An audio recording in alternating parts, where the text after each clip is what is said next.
இன்று நம்முடைய கருப்பொருள் தமிழர் நாகரிகத்தின் நீண்ட பயணம். உறவு வரலாற்றை புரட்டி பார்த்தால் எத்தனையோ பழமையான நாகரிகங்கள் காலப்போப்புல காணாமல் போயிருக்கு.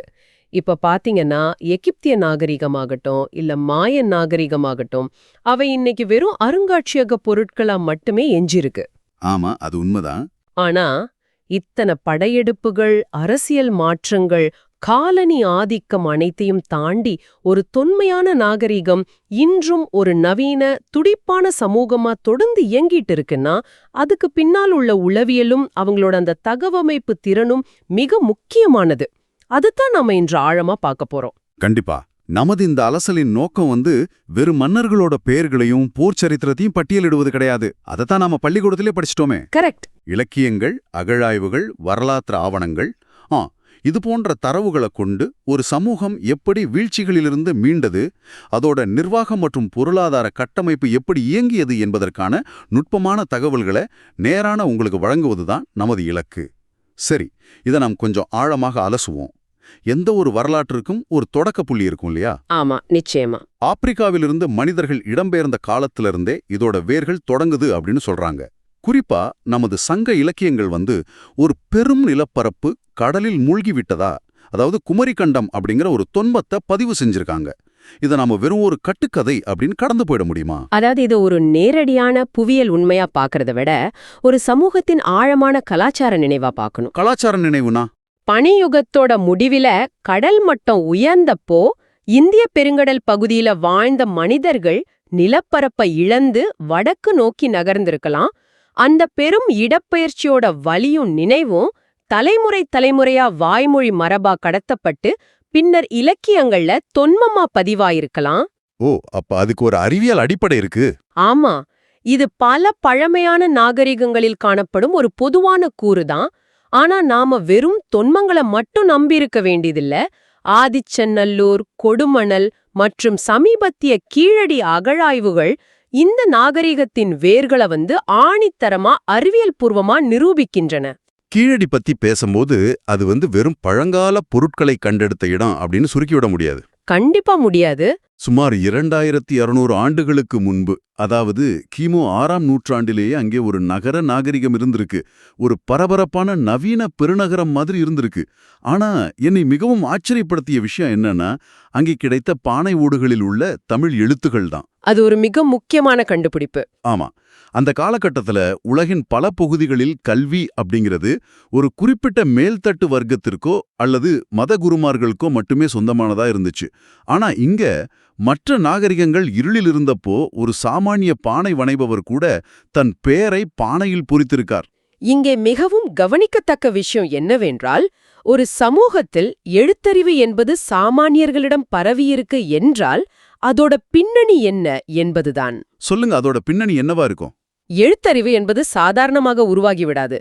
ஒரு சமூகம் விவசாயத்தில் மிகப்பெரிய உபரியை ஈட்டி இருக்கணும், அதாவது அக்ரிகல்ச்சரல் சர்ப்ளஸ். ஓ, சாப்பாட்டுக்கு பஞ்சமில்லாத நிலைமை. கரெக்ட். அந்த உபரி மக்களை வெறும் உணவு தேடும் நிலையிலிருந்து விடுவித்து கலை, வணிகம் மற்றும் எழுத்து முறை போன்ற அறிவுசார் விஷயங்களில் கவனம் செலுத்த ஓய்வு நேரத்தை கொடுத்திருக்கணும். ஆக கீழடியில் கிடைத்த அந்த சிறிய பானை ஓடு அந்த சமூகம் அடைந்திருந்த மிக உயர்ந்த பொருளாதார மற்றும் அறிவுசார் முதிர்ச்சியோடு நேரடி சாட்சி. அப்படியா?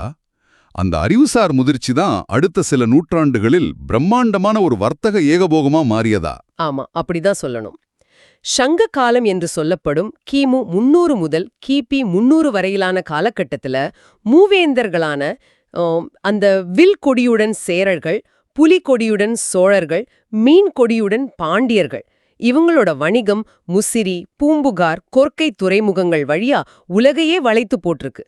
எகிப்து, ரோம், கிரேக்கம், சீனானு மாபெரும் கடல் வழி வணிகம் அது.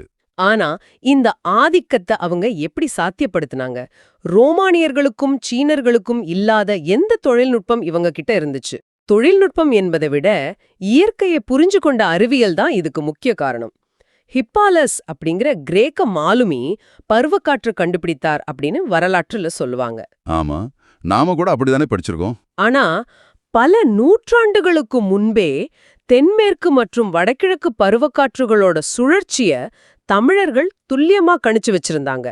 அது மட்டும் இல்லாம முசிறி போன்ற துறைமுகங்கள் வெறும் கப்பல் நிறுத்தும் இடங்கள் கிடையாது.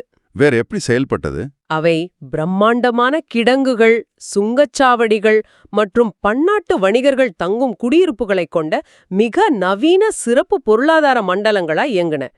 சீனாவிலிருந்து வரும் பட்டு தமிழ்நாட்டு துறைமுகங்கள்ல இறக்கப்பட்டு இங்கிருந்து ரோமுக்கு ஏற்றுமதியானது. ஒரு வகையில் பண்டைய உலகின் மிக முக்கியமான சர்வதேச வர்த்தக மையமா தமிழகம் இருந்திருக்கு.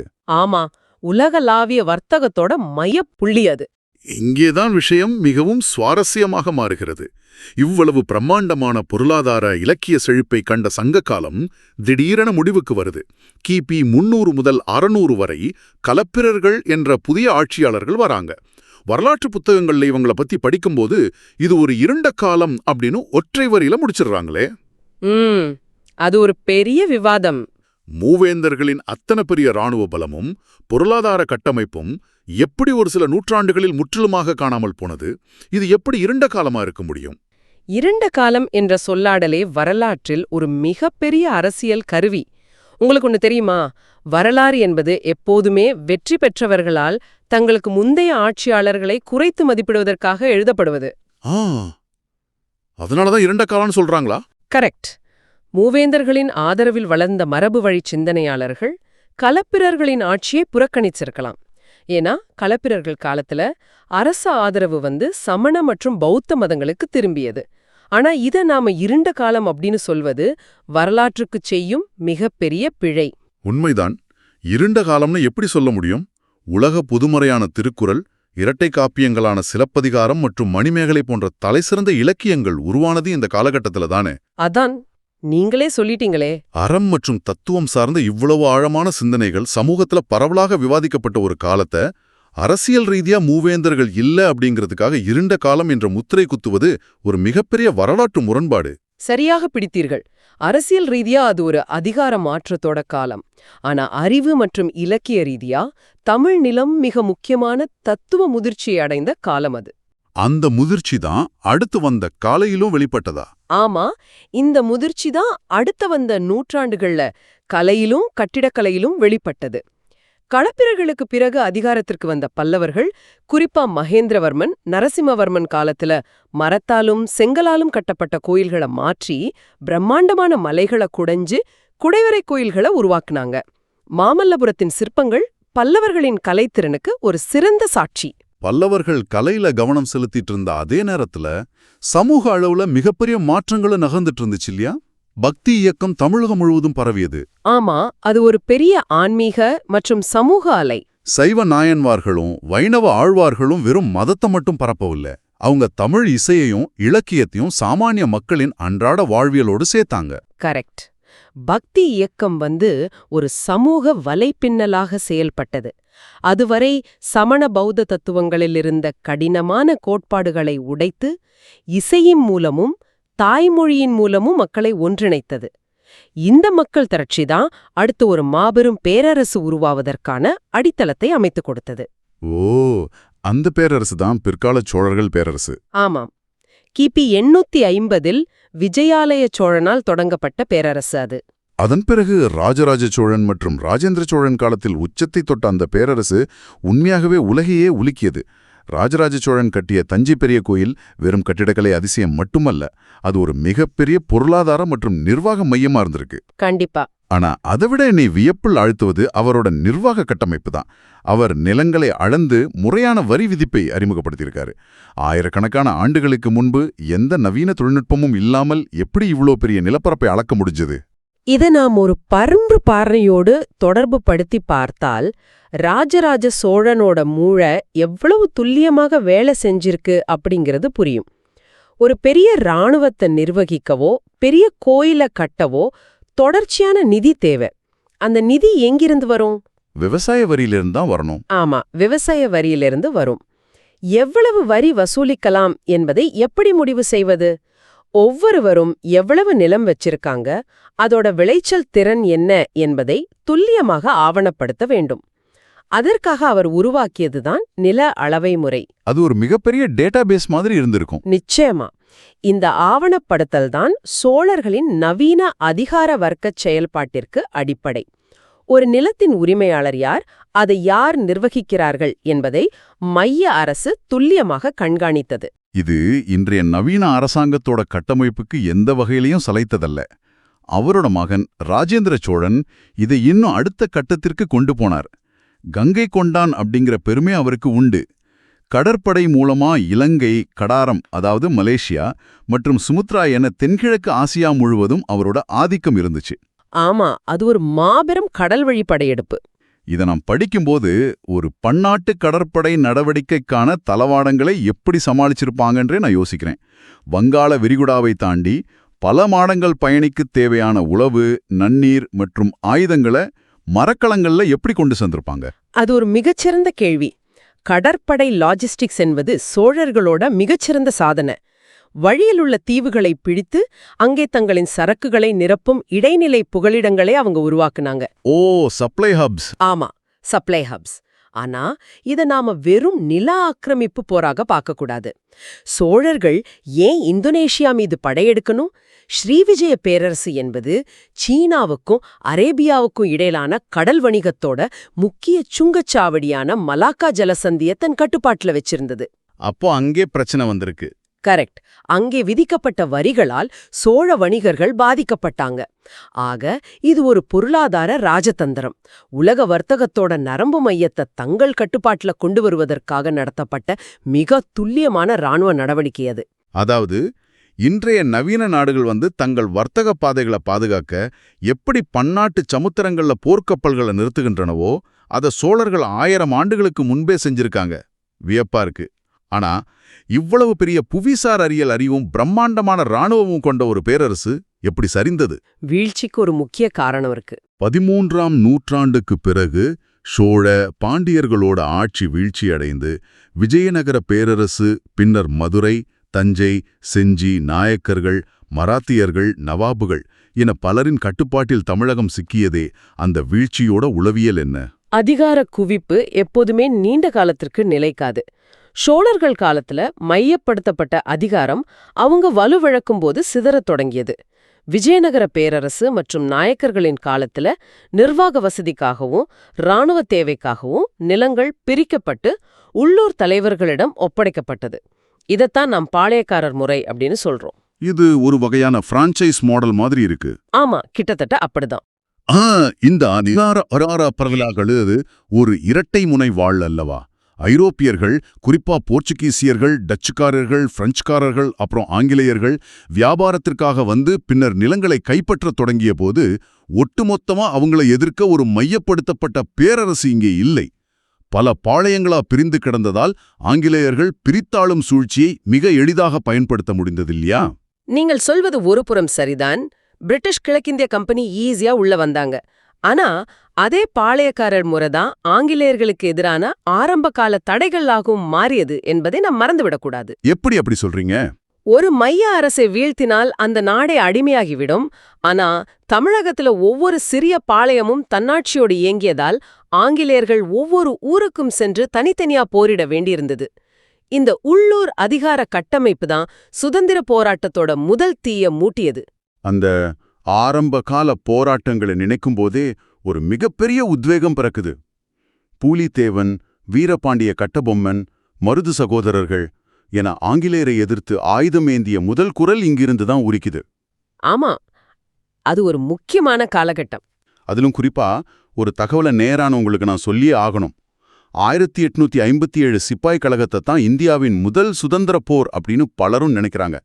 ஆனா அதுக்கு ஒரு நூற்றாண்டுக்கு முன்பே 18ஆம் நூற்றாண்டுல இந்தியாவில் ஆங்கிலேயரை எதிர்த்து போரிட்ட முதல் பெண் வீராங்கனை ஒரு தமிழச்சி. அவர்தான் சிவகங்கையின் அரசி வேலுநாச்சியார். மிகவும் பெருமையான விஷயம் அது. தனக்கான இராணுவத்தை கட்டமைத்து ஹைதர் அலியிடம் ராஜதந்திரமாக பேசி குதிரைப்படைய பெற்று ஆங்கிலேயர்களை விரட்டியடித்த வீரம் ஒரு மிகப்பெரிய ஆச்சரியம். நேரான உங்களுக்கு இது தெரிஞ்சிருக்கலாம், ஆனா இதோட வீரியம் ரொம்ப பெருசு. வேலு நாச்சியாரோட ராஜதந்திரமும் அவரது தளபதியான குயிலியின் தற்கொலைப்படை தாக்குதலும் உலக இராணுவ வரலாற்றிலேயே மிக முக்கிய பதிவுகள். இதனுடைய தொடர்ச்சியாகத்தான் 20ஆம் நூற்றாண்டுல வ.உ. சிதம்பரம் பிள்ளை ஆங்கிலேயரின் கப்பல் வியாபாரத்திற்கே சவால் விட்டார். மகாகவி பாரதியார், வ.வி.சு. ஐயர் எல்லாம் தங்க பங்களிப்பு செஞ்சாங்க. இப்படி பலரது தியாகங்களுக்குப் பிறகுதான் நமக்கு சுதந்திரம் கிடைத்தது. கரெக்ட். ஆனா சுதந்திரத்திற்கு பிறகு இந்த தொன்மையான நாகரிகம் தனக்கான நவீன அடையாளத்தை எப்படி உருவாக்கிக் கொண்டது என்பதுதான் நாம் கவனிக்க வேண்டிய அடுத்த மிக முக்கியமான கட்டம். 1956ல சுதந்திரத்திற்கு பிந்தைய மெட்ராஸ் மாகாணம் மொழிவாரி மாநிலமாக பிரிக்கப்பட்டபோது இந்த நிலம் தனக்கான எல்லைகளை மீண்டும் வரையறுத்துக் கொண்டது. இதற்காக தியாகி சங்கரலிங்கனார் 76 நாட்கள் உண்ணா நோன்பிருந்து உயிர் தியாகம் செய்தார். அது ஒரு மாபெரும் தியாகம். அதோட நீட்சியாக 1969இல் பேரறிஞர் அண்ணா தலைமையிலான அரசு அதிகாரப்பூர்வமாக தமிழ்நாடு என்று பெயர் சூட்டியது ஒரு மிக முக்கிய அரசியல் மைல்கல். ஆனா வெறும் பேரில் மட்டுமில்லாமல் சமூக கட்டமைப்பிலும் ஒரு மிகப்பெரிய புரட்சிங்க நடந்தது இல்லையா? ஆமா. மற்ற பல நாகரிகங்கள் பழமையின் பெருமையோடு தேங்கிவிட்டபோது தமிழகம் நவீன சிந்தனைகளை நோக்கி நகர்ந்தது. தந்தை பெரியார் முன்னெடுத்த சுயமரியாதை இயக்கம் மற்றும் நீதிக் கட்சியின் கொள்கைகள் இங்குள்ள சமூக கட்டமைப்பை முற்றிலுமாக மாற்றுச்சு. அது எப்படி நடந்தது? ஆயிரக்கணக்கான ஆண்டுகளாக கல்வி மற்றும் அதிகாரத்தில் இருந்த முற்றுரிமையை உடைத்து இடஒதுக்கீடு, பகுத்தறிவு போன்ற சமூக நீதிக் கொள்கைகள் மூலம் அடித்தட்டு மக்களுக்கும் கல்வியும் வேலைவாய்ப்பும் உறுதி செய்யப்பட்டது. நாம் இதை எந்த ஒரு அரசியல் சார்புமின்றி வரலாற்று பார்வையில் தர்க்கரீதியாக அணுகினால் சமூகத்தின் அனைத்து தரப்பு மக்களையும் உள்ளடக்கிய இந்த வளர்ச்சி முறைதான் இன்றைய நவீன தமிழகத்தின் பொருளாதார சாதனைகளுக்கு காரணம் என்பதை புரிந்து கொள்ளலாம். சரி, இதற்கெல்லாம் என்னதான் அர்த்தம்? 2600 ஆண்டுகளுக்கு முன்பு கீழடியில் இருந்த அந்த பானை வணைபவரோட எழுத்தறிவிற்கும் இன்று அமெரிக்காவின் சிலிகான் வேலியில் தகவல் தொழில்நுட்பத் துறையிலும் உலகெங்கும் அறிவியல் மருத்துவத்துறையிலும் தமிழர்கள் ஆதிக்கம் செலுத்துவதற்கும் ஏதாவது தொடர்பு இருக்கிறதா? இது ஒரு முக்கியமான கேள்வியை எழுப்புகிறது. அந்த தொடர்ச்சி எங்கே இருக்கு? அது நமது கருத்தியலில், அதாவது ஐடியாலஜியில இருக்கு. சங்க கால புலவர் கணியன் பூங்குன்றனார் யாதுமூரே யாவரும் கேளீர் என்று எழுதினார் அல்லவா? அதோட அர்த்தம் என்ன? எல்லாரும் சமம், எல்லா ஊரும் நம்ம ஊரு. கேட். பிறப்பின் அடிப்படையில் ஏற்றத்தாழ்வு இல்லை, உலகம் முழுவதுமே நமக்கானது என்ற சமத்துவ சிந்தனை. அந்த பழங்கால சமத்துவ சிந்தனைக்கும் நவீன காலத்தில் உருவாக்கப்பட்ட சமூக நீதி மற்றும் பகுத்தறிவு சிந்தனைகளுக்கும் இடையே ஒரு மிக ஆழமான கருத்தியல் தொடர்ச்சி இருக்கு. பழமையை மட்டுமே கட்டிப்பிடித்துக் கொண்டிருக்காமல் அறிவியல், கல்வி மற்றும் சமத்துவம் ஆகிய நவீன கருவிகளை தழுவிக்கொண்டதாலதான் காலப்போக்கில் காணாமல் போகாமல் இந்த நாகரிகம் இன்றும் உலகளாவிய அளவில் சாதித்துக் கொண்டிருக்கிறது. எந்த ஒரு நாகரிகத்திற்கும் இது ஒரு சிறந்த பாடம்.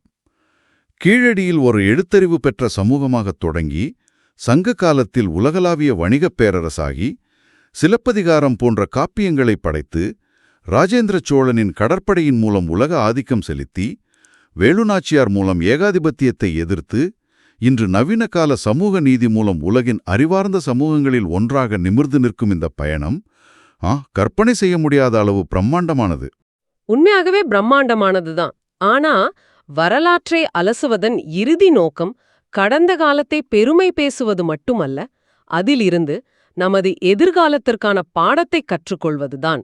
அதற்காக நேரான உங்கள் முன் நான் ஒரு ஆழமான சிந்தனையை வைத்து இந்த உரையாடலை முடிக்க விரும்புகிறேன். கண்டிப்பா, சொல்லுங்க. நமது தொடக்க புள்ளியான கீழடி அகழாய்வுக்கு மீண்டும் செல்வோம். அங்கே நாம் பல தொல்லியல் பொருட்களை கண்டெடுத்தோம். ஆனா உலகத்தோட மற்ற அகழாய்வுகளில் கிடைப்பது போல அங்கே பிரம்மாண்டமான அரண்மனைகளின் இடிபாடுகளோ அல்லது சக மனிதர்களை கொன்று குவிக்கும் பயங்கரமான போர் ஆயுதங்களோ அதிகம் கிடைக்கவில்லை. மாறாக அங்கே நமக்கு என்ன கிடைத்தது? சாமானிய மக்கள் பயன்படுத்திய பொருட்களில் எழுத்துகள் கிடைத்தன. ஆமா, எழுத்துகள் கிடைத்தன. மேலும் கழிவுநீர் மற்றும் மழைநீரை முறையாக சுட்ட செங்கற்கள் மூலம் வெளியேற்றும் மிக சிறந்த நீர் மேலாண்மை கட்டமைப்பு கிடைத்தது. சற்று யோசித்து பார்த்தால் இது மிகப்பெரிய சமூகவியல் முரண்பாடாக இருக்கிறதே. ஆயுதங்கள் இல்லை, ஆனா அறிவு இருந்திருக்கு. துல்லியமான புள்ளி அதுதான். 2600 ஆண்டுகளுக்கு முன்பே ஒரு சமூகம் அரசர்களின் பிரம்மாண்டமான அரண்மனைகளையோ அல்லது பிறரை அடக்கி ஆளும் போர்க்கருவிகளையோ தனது முதன்மையான அடையாளமாக கருதவில்லை. மாறாக சாமானிய மக்களின் கல்விக்கும் பொது சுகாதாரத்திற்கும் தூய்மையான அடிப்படை வசதிகளுக்கும் முன்னுரிமை அளித்திருக்கிறது. அப்படியென்றால் இன்றைய நவீன சமூகம் அந்த பண்டைய மக்களிடமிருந்து கற்றுக்கொள்ள வேண்டிய சமூக முன்னுரிமைகள் என்ன? ஒரு நாடு வல்லரசாக வேண்டுமென்றால் அதிகாரம் முக்கியமா அல்லது அடித்தட்டு மக்களின் அறிவும் அடிப்படை வசதிகளும் முக்கியமா? இதை நேயரான நீங்கள் சிந்தித்து பார்க்க வேண்டும். எவ்வளவு ஆழமான கேள்வி! எந்த ஒரு நாகரிகமும் வெறும் வாழ்முனையாலோ ஆக்கிரமிப்பாலோ நீண்ட காலத்திற்கு நிலைப்பதில்லை. அது அறிவாலும் மக்கள் நலத்தாலுமே காலத்தை வென்று நிலைத்து நிற்கிறது என்பதற்கு தமிழர் நாகரிகம் மனித குலத்திற்கே ஒரு மிகச்சிறந்த உதாரணம். நேயர்களே, இது ஒரு நீண்ட நெடிய வரலாற்றுப் பயணம். உங்கள் நேரத்தை மதித்து இத்தனை 1000 ஆண்டுகால வரலாற்றின் மிக முக்கியமான திருப்புமுனைகளை உங்களுக்கு வழங்கியிருக்கிறோம். இந்த ஆழமான உரையாடல் உங்களுக்கு பல புதிய தேடல்களுக்கான திருப்புகளை வழங்கியிருக்கும் என்று நம்புகிறோம். சிந்தியுங்கள், தேடுங்கள், புதியவற்றை கற்றுக்கொண்டே இருங்கள். நன்றி.